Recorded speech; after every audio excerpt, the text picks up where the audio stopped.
Effective reading strategies.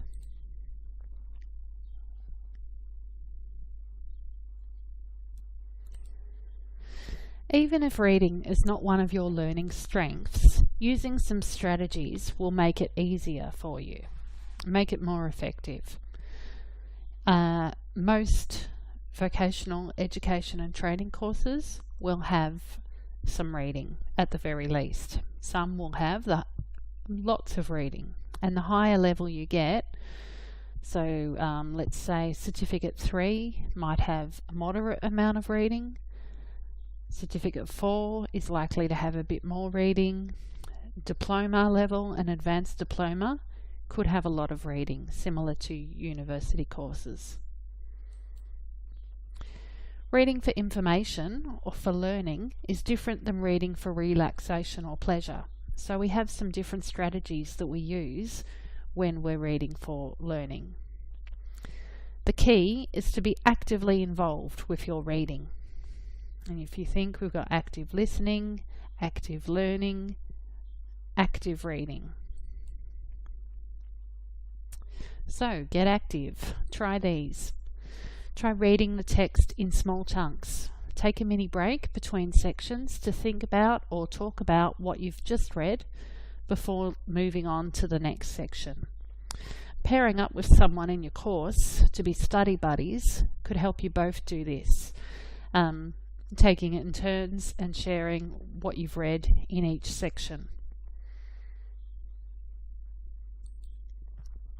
Try holding a ruler along each line as you read to keep your place and help you focus on each line of the text.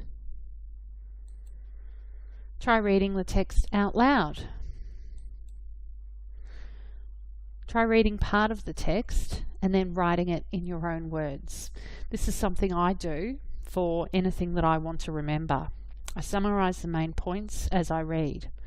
I also like to when I do that, I make my notes as colourful as possible. I use different colours for different parts, sometimes colour code, sometimes I don't. Sometimes I draw pictures in my notes alongside what I'm writing. So it just all helps me remember what I'm reading.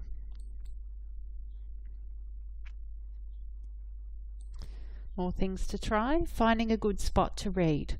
So the Success for You guide suggests finding a nice place to read outside, like lying on the grass outside. By all means, if that's a good spot for you to read, go and do it. But if that's a distraction, then it's not such a good thing. It's up to you and knowing yourself of what's a good place for you to read to learn. Reading study materials in bed is usually not a good idea. Bed signals it's rest time and your brain might switch off. So bed's great for reading for pleasure, but not so much for reading for study. Take note of any diagrams, pictures and graphics in the text. They're all there to convey meaning. Try using highlighters to draw attention to specific parts of the text. I do this for reading material that I don't have to remember. So assignments, working on projects, that sort of thing, I highlight all the keywords or sentences that relate to the topic that I'm working on. For me, and I know this is not true for everyone, but for me, simply highlighting a text, if it's something that I'm reading to learn, it's not enough. I do better if I'm writing colourful notes from my reading, if I need to remember it. But by all means, I use highlighters for when working on assignments.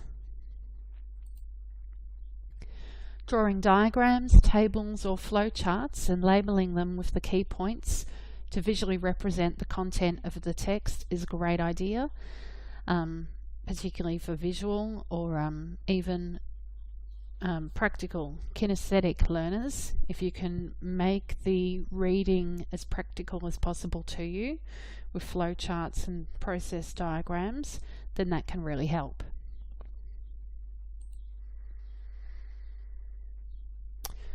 So the active reading process. the Success for You guide on page 38, it outlines a 5-stage active reading process. It then goes on to detail what that active reading process, what those stages are, over the next 2 pages. So we're going to be looking at that in the following exercise. There are many different slight variations in the active reading process. Success for You has set out this process: pre-read, skim the text, scan the text, read for detail, and critically analyse. It's set out this 5-part process, but other people have set out different versions, slightly different versions of the active reading process. We're going to look at another one as well in the following exercise and compare the two. What really matters is that you learn to read text differently when you're reading for information purposes, learning purposes, than the way in which you'd normally read a novel or a magazine for pleasure. The next exercise will take you through 2 different versions of the active reading process, and you'll likely find aspects that you prefer in each one. So by all means, take on the parts that work for you, try both out, try putting 2 different, different parts, different stages of the